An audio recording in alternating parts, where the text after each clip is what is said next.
Welcome to The Thriving Mama, the podcast that teaches you not just how to survive, but to thrive in motherhood. I'm your host, Dr. Stephanie Davis. So this is going to be an episode of Real Mom Talk. And obviously it's a solo episode because I don't have a guest on with me, but I really wanted to get into the topic of asking for help specifically. I know we've discussed this a little bit in some of the other episodes as a portion of some of the issues that plague moms today, but this one is weighing heavily on my heart right now because I have been in a place of just feeling stretched and overwhelmed. And I have been asking for help, actually, truthfully, quite a lot lately, but I feel like I need to do it more.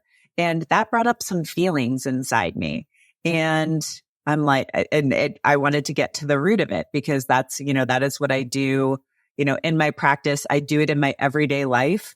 And so I started doing some, intentional work. I started digging into my whys, why is this happening? Why do I think these things? And I talked to some other moms about it too, because I feel like there's just an energy in the world right now where moms are feeling very overwhelmed. I'm sure some of that has to do with back to school, but there are some other factors in our world, especially here in the United States right now. There's an election coming up. There's just a lot of things going on.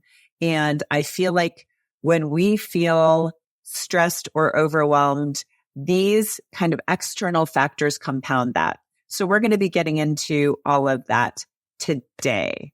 But the main pieces that we're going to talk about today, and I really want you to understand, are the real why behind why we can't ask for help or won't ask for help. In this episode, what I really want you to take away is the real why behind we can't and often won't ask for help, why those reasons are wrong, and 3 quick and easy fixes that I've derived that can help resolve the issue really quickly. Want to chat and get more personalized support? I'm offering podcast listeners a free 20-minute Thriving Mama check-in where we'll evaluate your physical, mental, and emotional health and provide useful resources to help you on your journey. You'll find that link in the show notes. So to get back to why, this is a Real Mom Talk episode, I've been talking to lots of moms in the last probably 3 to 4 weeks, and everybody is overwhelmed. Everyone is feeling like school just started, but they feel like they need a fall break or Thanksgiving or Christmas break because there's just the sheer volume of what everyone is experiencing. And I can say, I'll speak from my own personal experience the last couple of weeks, just between my kids. I've got, my son is playing multiple sports right now. My daughter has reading activities after school, a group that she goes to, and then just my, work, doing all of the things I need to do for work and our household, just seemed to be really weighing on me in the past, 4 weeks or so. My kids have actually been in school since the middle of August. So we are about 5 or 6 weeks in. So that has been rolling. And it's kind of ironic because you think the kids going back to school means you've got more time and more energy and kind of more freedom. But in reality, that actually is true. But I feel like I'm filling it with more things because, I had that attention that went to the kids at times, and I really, had to button up and make sure that I fit time in for my work. Now that time is actually going to organizing, household stuff and organizing life and, doing all of the other little things that we all have to do. Moms are really spread quite thin. I know in another episode very early on, we talked about how being a mom is equivalent to more than a full-time job. For most moms, it ends up being about 60 to 80 hours a week of work, let alone working. Many of us in this day and age are working. And so that compounds, all of this compounds. But this week I was really just feeling it. There were a couple of moments that I was feeling it felt literally like the weight of the world. And I typically don't feel like that. I watch how I'm feeling, my emotional regulation. I'm always asking the whys. If I need to do some inner work, I'm doing that inner work either with myself or reaching out to somebody else. Because as I spoke about, after I got back from that work-related retreat, I had a big epiphany that I needed people to hold space for me. And that can come in different ways. That can come as, talking to friends, talking to family, talking to the people who are, safe and comfortable for you, but also you can relate to. So I've been doing that. I've also been asking for help. I had some things come up. I couldn't take my son to his football game. I asked a mom that I didn't know very well for help.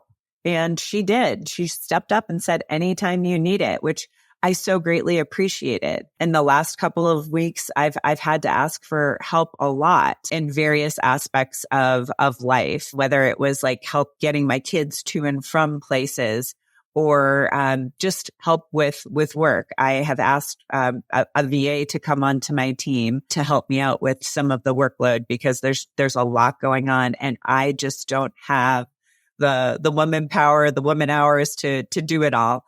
So I've been doing that. So we're going to get into all of this right now and break it down.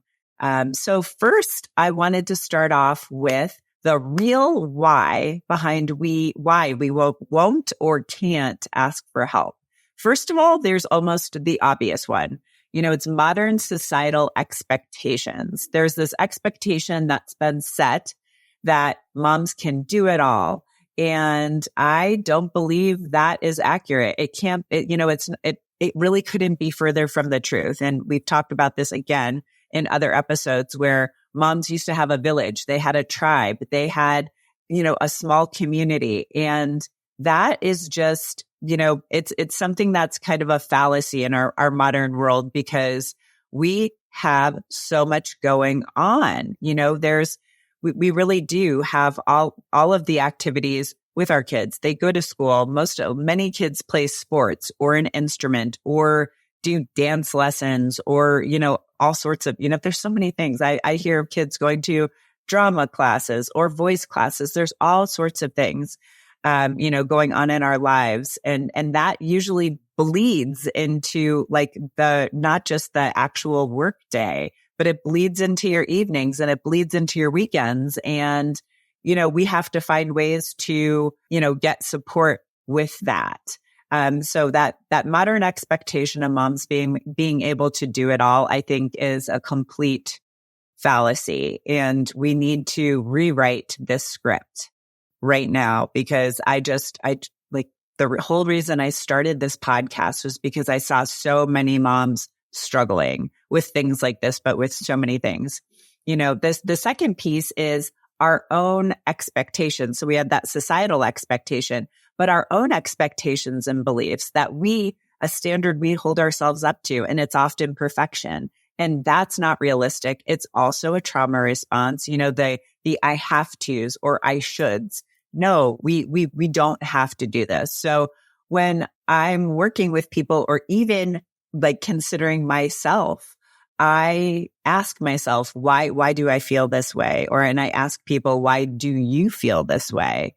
So much of it is beliefs that we were given often as children or things we saw modeled in the house or in relationships when we were very young of the whys, the I have tos and then I shoulds. And, that is not serving us very well in our adult lives and the modern, just modern society right now. So getting a handle and a grip on those beliefs and expectations is key. So if you haven't, I would encourage you to maybe sit down and sit with it. You might not get the answers immediately, but, you could just put that intention out there. Why do I feel this way? And see what comes to you, from your subconscious or, the divine and whatnot. Also journaling it, sometimes when you have that act of writing, you can, it's almost meditative and you can channel certain things and feelings will come to the surface that way. So maybe journaling on that as well would be a good idea. The third piece of that, the real whys of why we won't ask for help or why we can't ask for help are our feelings. And this kind of ties into those beliefs. The feelings, the major ones I hear moms talk about are guilt and shame. They feel shame in asking for help. They feel guilty for asking for help. They feel guilty for asking for help from people that they believe are already busy. Or, a lot of times it's stay-at-home moms or work-from-home moms of asking a spouse or a partner to do other things. Well, you know what? They should be doing other things. You're part of a household, a community, and a family there.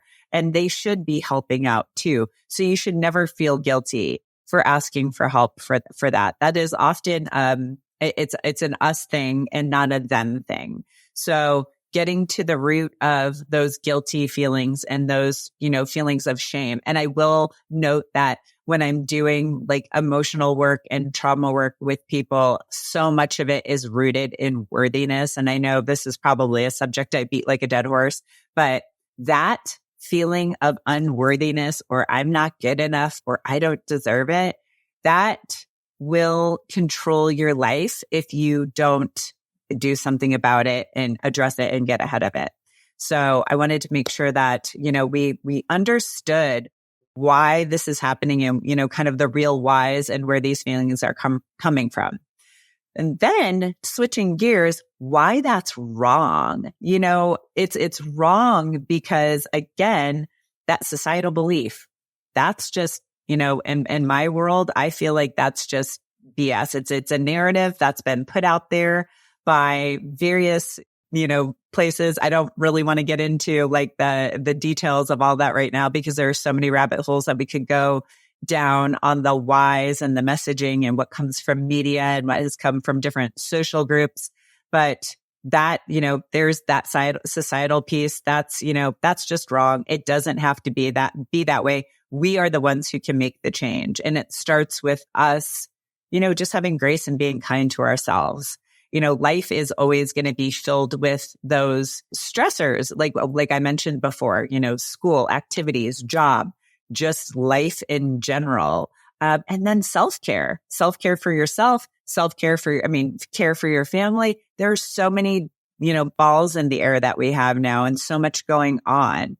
And we don't have to, follow what society says or what social media is telling us that we're supposed to do right now.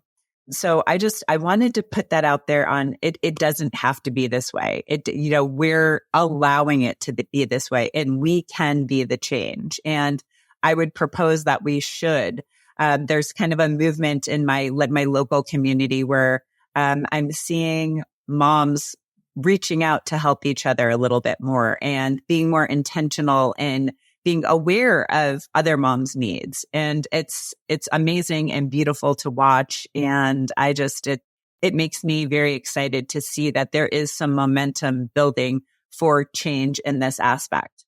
And the last thing I wanted to touch on was the 3 quick fixes that I mentioned before on how we can, make this easier for ourselves, make it easier to ask why, and get the ball rolling. Number 1 is make a list of people who you could potentially reach out to for any of your needs. And I would tell you to make it as crazy as it could be. Like even if it's somebody who you only know, as an acquaintance or tangentially, you would be surprised who's willing to step up and help you. Like I said, I had that instance with my son where I couldn't get him to his football game.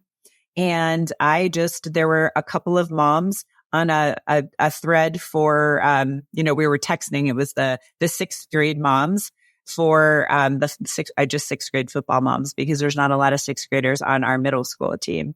And I just said, hey, ladies, I'm like, I'm in a bind. Can someone help me? And almost immediately, a mom who I've never actually physically talked to in person, but we've, kind of been in that same group and like seen each other in passing, said, hey, yes, I will take your son. And I was so incredibly grateful for that. And so that's why I would encourage you, you've got the obvious people, you've got, your family members, you might have friends around you.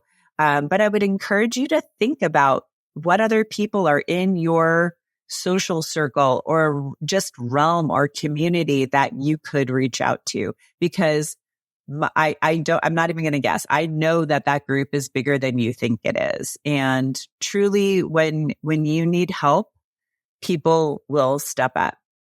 Number 2 is joining some local groups. I have to say that one of my biggest sources of support and community, and when I need to ask for help, this is usually one of the first places I go, unless it's something specific like my son's football.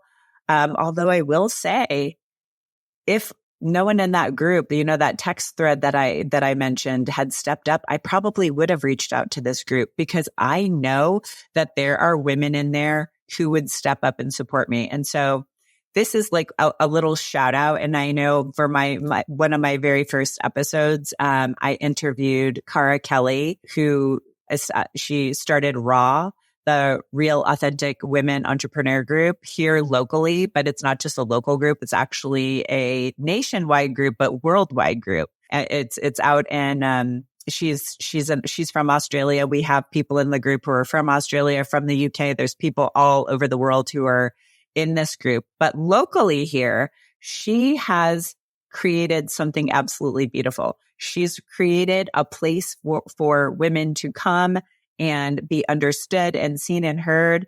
And it's not a networking group. It is literally a support group, a growth group where we all go to, it fills our cup, and I can honestly say, I don't think I've ever gone to a networking event that filled my cup. Most of the time it's like speed dating, and it's not very fun. So it's kind of funny that we always talk to Cara about how amazing, the group is, but truly I have made such good friends and such great connections in that group. So I wanted to give her a specific shout out, because those are the women who I reached out to during this last couple of weeks when I was like, hey, I just need someone to talk to. Hey, what do you think I should do about this problem? Hey, all the many ways that I've asked for help, referrals for business related issues, so many places that I ask for help. But I've also been very intentional in joining groups, other, groups around here that are, supportive of business or women's businesses, and mom groups, and just really trying to expand my groups and my circles and my community, so I have that support. That's something that sometimes I use the analogy of treading water in the middle of a hurricane. I kind of have felt that way on and off for the last couple of weeks, and these women are my life preservers. They're the ones who are supporting me. So I really, really would encourage you to really, you can get into online groups, which I think can be very helpful too, but really make some intention and effort to find some local groups for you. And the last of the 3 quick fixes is just be intentional. Be intentional with your choices and your decisions on a daily basis. That's something I really can't stress that more. Besides, making that list, joining some groups and really honing your community, being intentional with your life and your choices is, it's one of the one of the most important pieces of the puzzle, I think, because I feel in my world right now, a part of the reason that I was, struggling was because I was not that I wasn't being intentional, but it was the boundaries piece. Intention and boundaries often go hand in hand. And some of it is self boundaries, and some of it is boundaries with other people. saying yes to things, saying no to things, that's all very, very important. So I kind of did an audit. I do audits of a lot of things in my life, and I audited, what was going on in my world. And so right now my son is playing 2 sports. That ends in a couple weeks, but it was only 2 months, but it's been a challenging 2 months. I mean, there's days when he leaves for school at 7:30 in the morning and we get home at 7:30 at night or 8 o'clock at night. And it's long days for all of us. And so, there's that piece of the puzzle. There's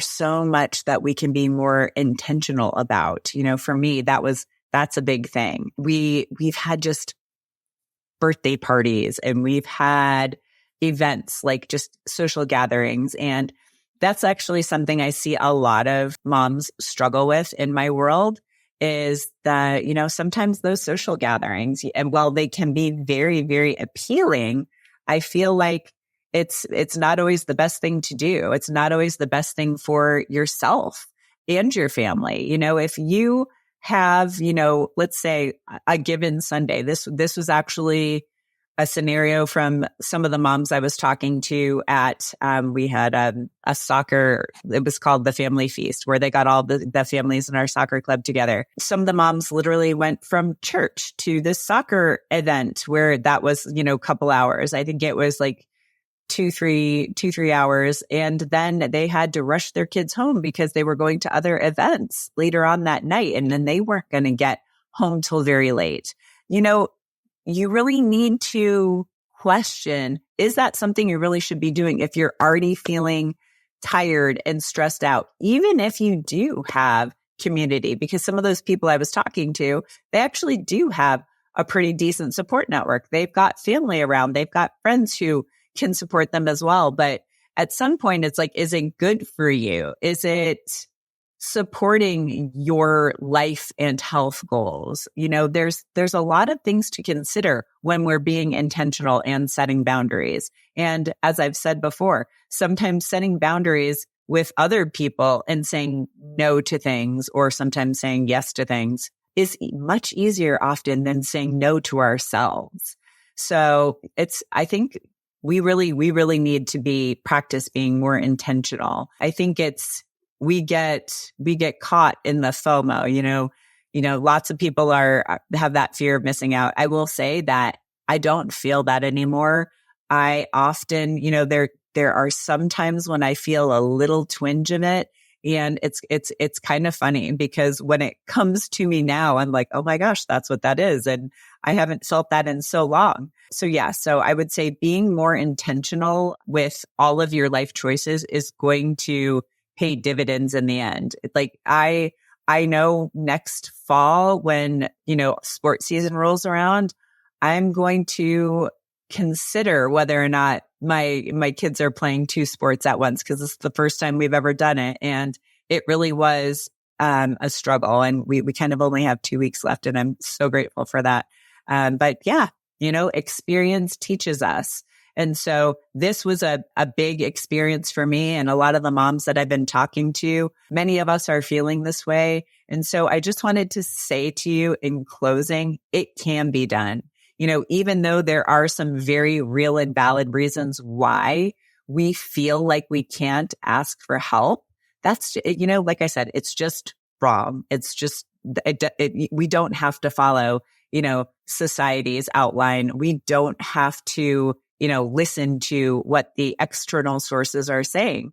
We just need to do what's best for us. And so, being intentional with your choices, really honing in your community, and, just not feeling that shame or guilt of asking for help.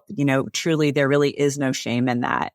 It's actually, I think, it's strong, and it's beautiful and amazing for people who really understand and acknowledge that they need help, that they're willing to ask for help. And I really encourage you to go do that in your life today if you're listening to this, because I know a lot of mamas are struggling with this. So go forth and ask for help and don't feel guilty about it. If you made it this far, I truly appreciate you.